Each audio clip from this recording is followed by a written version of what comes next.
हामीले नर्मली जुन च्याप्टर 11 को जुन छ नि एब्जर्प्सन एन्ड भेरिएबल कस्टिङ त्यो चाहिँ तपाईहरुलाई एक्जाममा स्योर क्वेशन हो एन्ड 7 to 10 मार्क्स हो त्यसरी गर्ने। अब तपाईको भेरिएबल र एब्जर्प्सनमा कुनै पनि आउन सक्छ। सो हामीले सुरुमा के गर्यौं एब्जर्प्सन गरिराछौं र एब्जर्प्सनको रुल के छ भन्दाखेरि एब्जर्प्सन भनेको एक्सटर्नल रिपोर्टिङ भन्छ भने त्यो पनि एब्जर्प्सनै हुन्छ र तपाईको के त क्वेशनमा एब्जर्प्सन कस्टिङै भन्नुपर्छ। ल अब यसको फर्मेट भनेको हामीले पहिला चाहिँ तपाईलाई फर्मेट चाहिँ लेखाइदिन लाग्यो कुनमा के गर्ने भनेर भन्दाखेरि तपाईको पार्टिकुलर अमाउन्ट भनेर फर्मेट बनाउने र फर्मेटमा के लेख्ने भन्दाखेरि सबभन्दा सुरुमा सेल्स भनेर राख्ने र जुन यो सेल्स हुन्छ नि sales unit into selling price मतलब जति सेल्स युनिट छ नि त्यसलाई सेलिङ प्राइसले हामीले मल्टिप्लाई गरिदियो भने चाहिँ सेल्स युनिट आउँछ मतलब सेल्स आउँछ भन्दाखेरि यसको पैसा चाहिँ के गर्ने हामीले टोटल कलममा राख्ने ठीक छ। त्यसकै तल लेस भेरिएबल हेर्नुस् है variable manufacturing cost of goods sold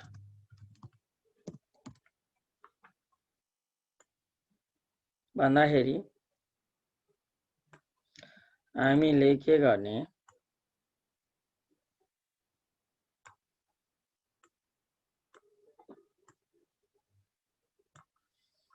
ल हेर्नुस् lace variable manufacturing cost of goods sold भनेर हेडलाइन भयो है। अब तपाईहरुलाई मन लाग्छ भने यसलाई अन्डरलाइन पनि गर्न सक्नुहुन्छ। अब यसको तल जति पनि भेरिएबल कस्टहरु हुन्छ नि सरी यसबाट चाहिँ यसमा एकैछिन यो अलिक यसलाई चाहिँ यसलाई चाहिँ हामी यसरी गर्दियौ अहिले सर्टकटमा है त एकैछिन लेसमा म्यानुफ्याक्चरिङ मात्रै गर्नुस् एब्जर्प्सन छ manufacturing cost of good sold हामीले अहिले एब्जर्प्सन गरिरहेछौं। सो ल अब यो म्यानुफ्याक्चरिङ गुड सोल्डमा कस्तो कुराहरु जान्छ भन्दाखेरि नि जति पनि त्यो कुनै कुरा म्यानुफ्याक्चरिङ गर्नको लागि खर्च लाग्छ नि त्योहरु राख्ने जसरी डाइरेक्ट मेटेरियल राख्ने अनि यस यिनीहरुमा चाहिँ कस्तो युनिट हुन्छ भन्दाखेरि नि प्रोडक्सन युनिट इन्टु रेट। अब डाइरेक्ट मेटेरियल छ भने डाइरेक्ट मेटेरियलको रेट लेबर छ भने लेबरको रेट भन्दाखेरि हामीले रेटले मल्टिप्लाई गरेर राख्ने। त्यस्तै डाइरेक्ट मेटेरियल भइसकेपछि तपाईको डाइरेक्ट एक्सपेन्सेसहरु भयो त्यसपछि डाइरेक्ट लेबरहरु भयो तपाईले त्यो राख्न सक्नुहुन्छ। त्यसपछि भेरिएबल म्यानुफ्याक्चरिङहरु केही भनेको छ भने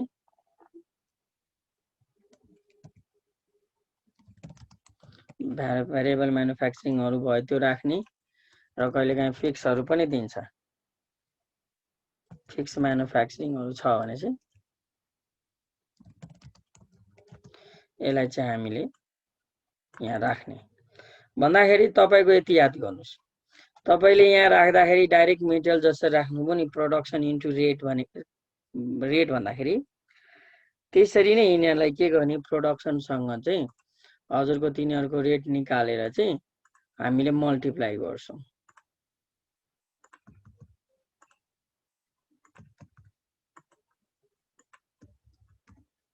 ल हेर्नुस्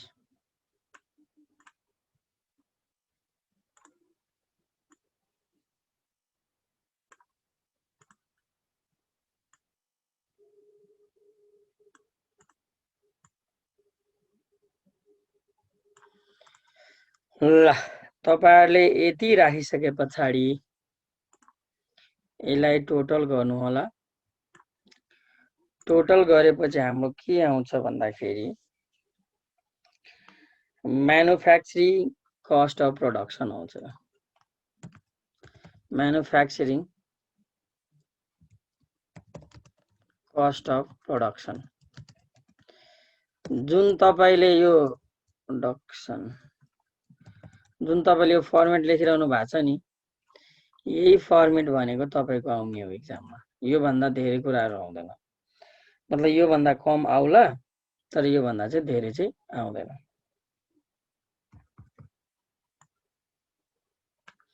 ल हेर्नुस्, टोटल गरेर राख्ने अनि यहाँ रेट पनि टोटल गर्ने, ब्राकेट्समा। ल यदि तपाईको भयो म्यानुफ्याक्चरिङ। ओके, अब म्यानुफ्याक्चरिङमा के गर्ने आइसके पछाडी यसमा चाहिँ तपाईहरुले एड गर्ने ओपनिङ स्टक।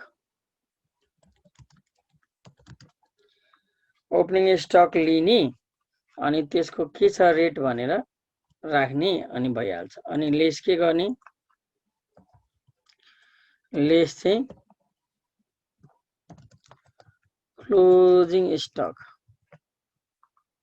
हेर्नुस् है, तपाईको ओपनिङ स्टक जति छ त्यसलाई एड गर्ने र क्लोजिङ स्टक जति छ त्यसलाई लेस गर्ने र रेसलाई हामीले माइनस भनेको ब्र्याकेट्स बुझ्छौं है। ल र यति गरिसके पछाडी चाहिँ यो जुन हुन्छ नि एड र लेस गर्ने अनि यतातिर राख्दिने, यतातिर तपाईले राख्दिने र यसलाई पनि टोटल गर्ने। अब माथिबाट सेल्सबाट जुन हुन्छ नि, सेल्सबाट यो घटाउने प्रोडक्सन वाला। अब जुन यो छ नि यसलाई चाहिँ हामी ग्रस प्रफिट मार्जिन भन्छौं के।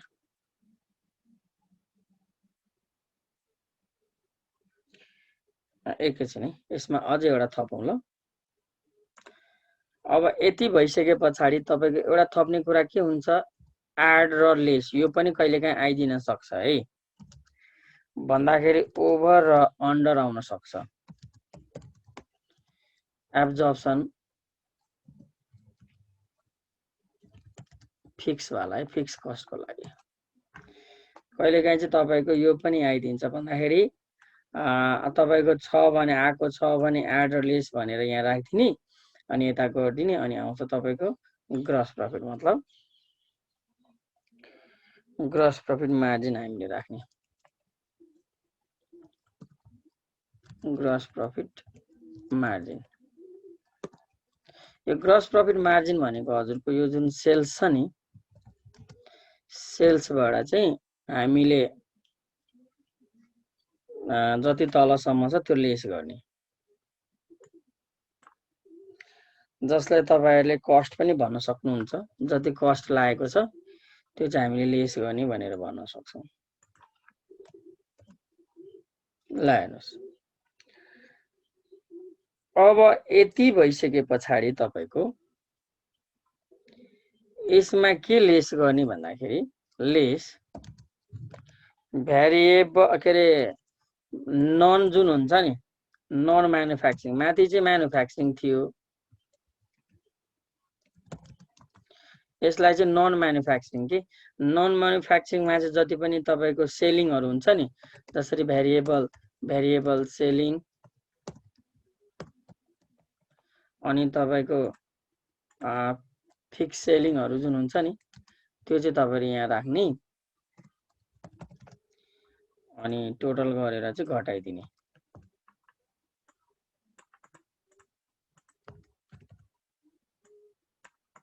ल यति गरेर यहाँ राख्दिने र जुन आउँछ नि लास्टमा प्लसमा आयो भने चाहिँ नेट इन्कम भन्ने अनि माइनसमा आयो भने चाहिँ नेट लस भन्ने। यो चाहिँ तपाईको फर्मेट के भयो, एब्जर्प्सनको लागि भयो र यति तपाईले गर्नु भयो भने चाहिँ तपाईहरुलाई के हुन्छ, हामीले एब्जर्प्सन कस्टिङ चाहिँ गर्न चाहिँ सक्छौँ है त। फर्स्ट अफ अल के गर्ने भन्दाखेरि हामी टपमा के लेख्छौँ, income statement under absorption costing भनेर लेख्ने र तपाईको सल्युसन हामीले लेखिसक्यौँ, टपमा लेख्ने र हजुरहरूको फर्मेट चाहिँ बनाउने। फर्मेट बनाउँदाखेरि एउटा पार्टिकुलर्सको भयो, अर्को अमाउन्ट्स भनेको डिटेल्सको भयो फर्स्टको, र सेकेन्डको चाहिँ तपाईको टोटलको भयो। यति तपाईले फर्मेट चाहिँ बनाउनु पर्यो।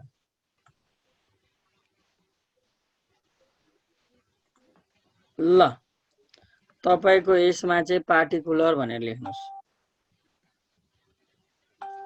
र यसमा अमाउन्ट भनेको डिटेल्सको लागि भयो, यसमा चाहिँ टोटलको लागि भयो। ल हेर्नुस्, सबैजनाले फर्मेट बनाउने।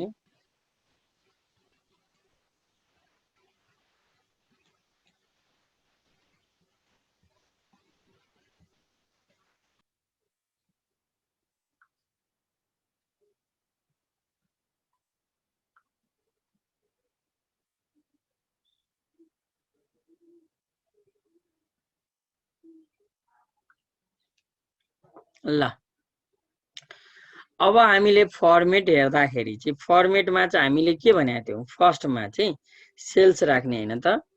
सेल्स राख्दाखेरि अब तपाईहरुले फर्मेटमा हेर्नुस् त 14,000 भनेको सेल्स युनिट दिएको छ, जसलाई चाहिँ केसँग मल्टिप्लाई गर्ने, सेलिङ प्राइससँग हैन त, 60 दिएको छ। ल भन्नुस्, यति गरेर कति आउँछ भन्दाखेरि 84 हैन त, 8,40,000 भनेर सेल्स आयो, जसलाई चाहिँ तपाईले के गर्दिने, टोटल कलममा राख्दिनु पर्यो। हेर्नुस् है, लेस म्यानुफ्याक्चरिङ भनेको थियो हैन त,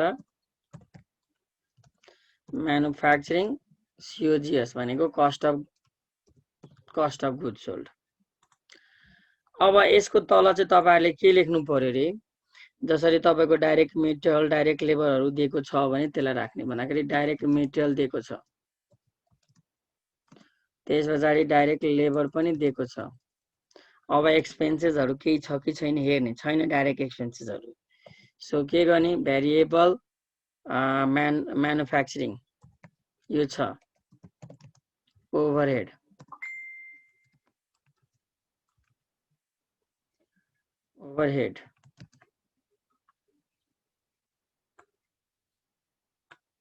अब त्यसपछि तपाईको फिक्स म्यानुफ्याक्चरिङ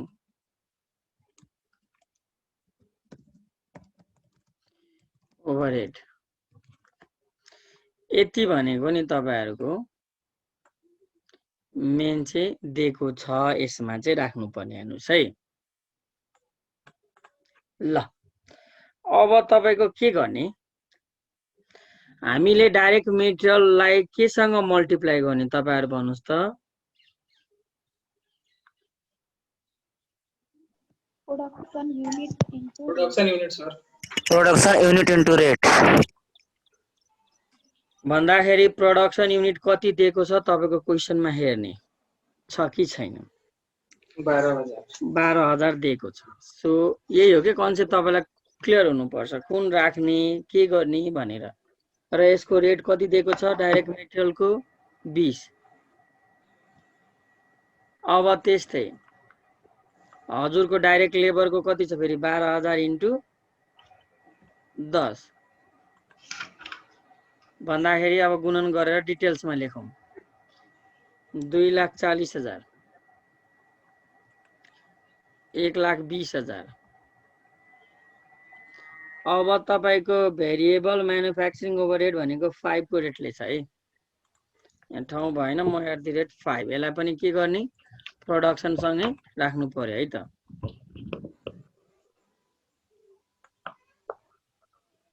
अब अर्को कुरा के ध्यान दिनुस् भन्दाखेरि, अब यो फिक्स म्यानुफ्याक्चरिङ छ नि, त्यसको रेट दिएको छ कि छैन हामीलाई थाहा हुनुपर्छ।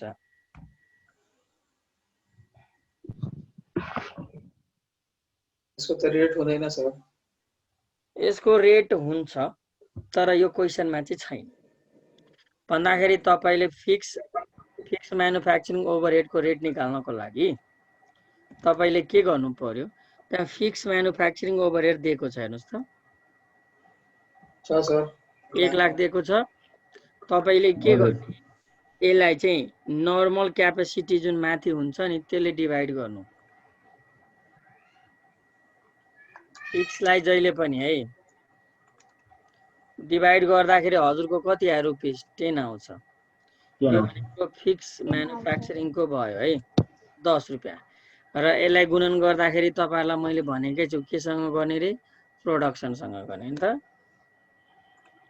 ल यति तपाईको बुझ्नु पर्यो फर्स्टमा चाहिँ।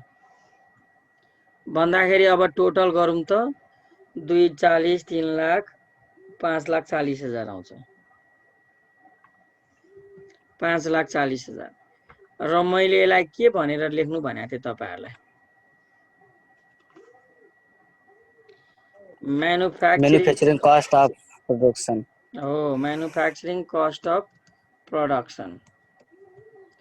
र तपाईलाई मैले यसको रेट पनि टोटल गर्नु भनेको थिएँ। हेर्नुस् त त्यहाँ कति रेट दिएको छ जम्मा यसको भन्दाखेरि फर्स्टमा चाहिँ 20 छ, सेकेन्डमा 10 30 भयो, 10 40 45 45 आउँछ यसको। यो रेट चाहिँ तपाईले चाहिँ टोटल गरेर चाहिँ यहाँ राख्नु पर्ने हुन्छ है। ल अब यति भइसके पछाडी यसमा एड भनेर राख्ने के, ओपनिङ स्टक र लेस भनेर राख्ने क्लोजिङ स्टक। ल हेर्नुस् त क्वेसनमा चाहिँ ओपनिङ स्टक दिएको छ कि छैन, यसमा क्लोजिङ स्टक दिएको छैन। So sales unit My closing stock छ। युनिट छ सर।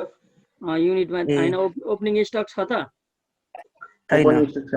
ल यहाँ टपमा हेर्नुस् त, opening sales is equals to opening stock plus production unit minus closing stock.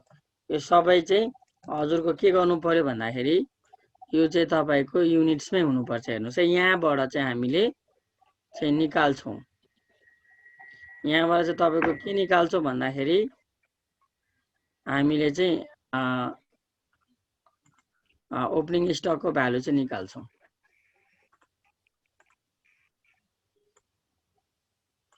ल हेर्नुस् हजुरको सेल्स युनिट भनेको कति दिएको थियो क्वेसनमा, 14,000 is equals to opening stock छैन। हेर्नुस् है ओपनिङ स्टक भनेको मैले राखिन, प्लस प्रोडक्सन भनेको 12,000 थियो। 12,000 अब माइनस क्लोजिङ युनिट्स भनेको क्वेसनमा कति छ, 2,000 भनेको कति हुन्छ, 12,000 मा 2,000 गयो 10,000 लाई उता लग्यो भने 10,000 4,000 भन्दाखेरि ओपनिङ स्टक भनेको 4,000 तपाईको 4,000 युनिट आयो। ल हेर्नुस् यही हो तरिका। कुनै बेला क्लोजिङ दिदैन, कुनै बेला प्रोडक्सन दिन सक्दैन भनेपछि यही एउटा फर्मुला लगाएर तपाईहरुले निकाल्न सक्नुहुन्छ। भन्दाखेरि 4,000 ओपनिङ आएको थियो जसको रेट भनेको 45 लिनु टोटल वाला। अर्को क्लोजिङ भनेको 2,000 छ इन्टु 45 गरेर राख्नुस्। भन्दाखेरि 1,80,000 भनेको ओपनिङ आयो र 90,000 भनेको के आयो, क्लोजिङ आयो। अब तपाईले याद गर्नुस् है, अब अर्को गाह्रो कुरो एउटै छ हैन। हामीसँग क्वेसनमा चाहिँ फिक्स भनेर कति दिएको छ, 1 लाख हो fix cost. Fix manufacturing overhead हेर्नुस् त 1 लाख दिएको छ र हामीले चाहिँ माथि सर 1 लाख छ। माथि चाहिँ हामीले कति राख्यौं, 1,20,000 राख्यौं हो। तपाईहरु ध्यान दिनुस् है, हामीले राख्यौं यो फिक्समा भनेपछि यो राख्यौं। हेर्नुस् त हुनुपर्ने 1 लाख तर हामीले 1,20,000 राखिरा छौं भन्दाखेरि ओभर राख्यौं हामीले। ल हेर्नुहोस् है, ओभर भयो भने लेस हुन्छ, ओभर एब्जर्प्सन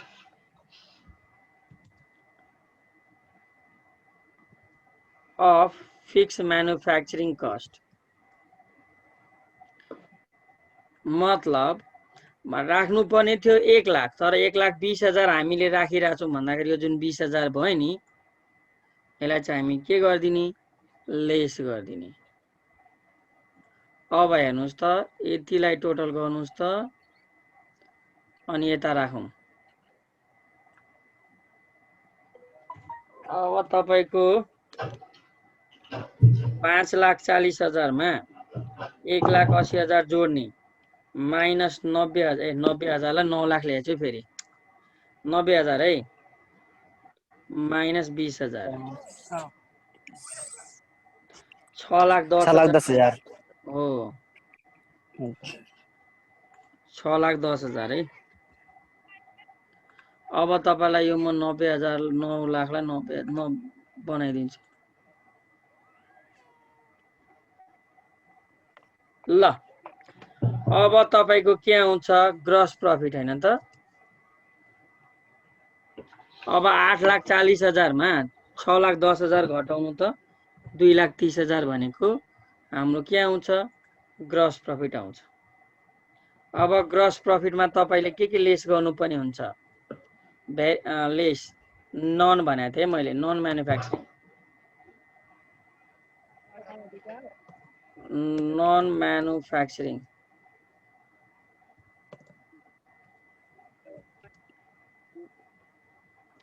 अब नन म्यानुफ्याक्चरिङमा तपाईले भेरिएबल सेलिङहरु राख्ने र फिक्स सेलिङहरु राख्ने भनेको थिएँ मैले। अब तपाईको भेरिएबल सेलिङ भनेको हजुरको 3 को रेटले दिइराछ, हेर्नुस् है। जब सेलिङ निकाल्नु छ भने नि हजुरले सेल्स युनिट सँग राख्ने है त। सेल्स युनिट भनेको कति छ, 14,000 हैन त, 14,000 इन्टु 3 रेट भनिराछ, हेर्नुस् है, भनेको 42,000 आयो। र फिक्स 3 कसरी भयो सर? है, फिक्स सेलिङ भनेको हाम्रो अलरेडी रुपीजमै छ,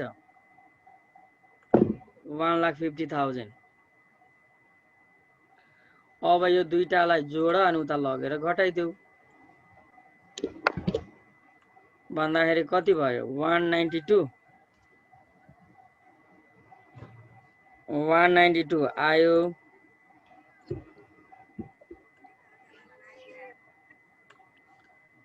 ल अब 230 मा चाहिँ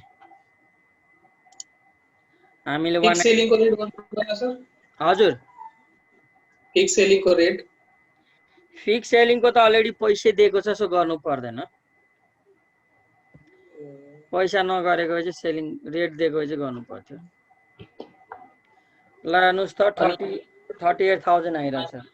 माथि त सर गरे त रेट त सर 1 लाखमा फिक्स म्यानुफ्याक्चरिङ। हजुर, यस्तो हुन्छ कि हजुरको उत्पादन गर्दाखेरि, म्यानुफ्याक्चरिङ गर्दाखेरि तपाईको प्रोडक्सनसँग हुने भएको भएर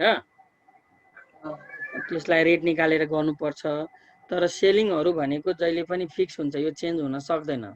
so sir variable sir 14,000 into 3 sir 3 कहाँबाट हो सर? 3 भनेको हजुरको भेरिएबलको रेट दिएको छ, हेर्नुस् न क्वेशनमा। Variable selling and office overhead भनेको 3 पर युनिट छ। ए ह छ। सर, ल अब प्लसमा आयो भने नेट इन्कम, माइनसमा आयो भने नेट लस। यति गर्नुभयो भने तपाईहरुको कति भयो, 10 मार्क्स आयो। यही हो हाम्रो एब्जर्प्सन कस्टिङ।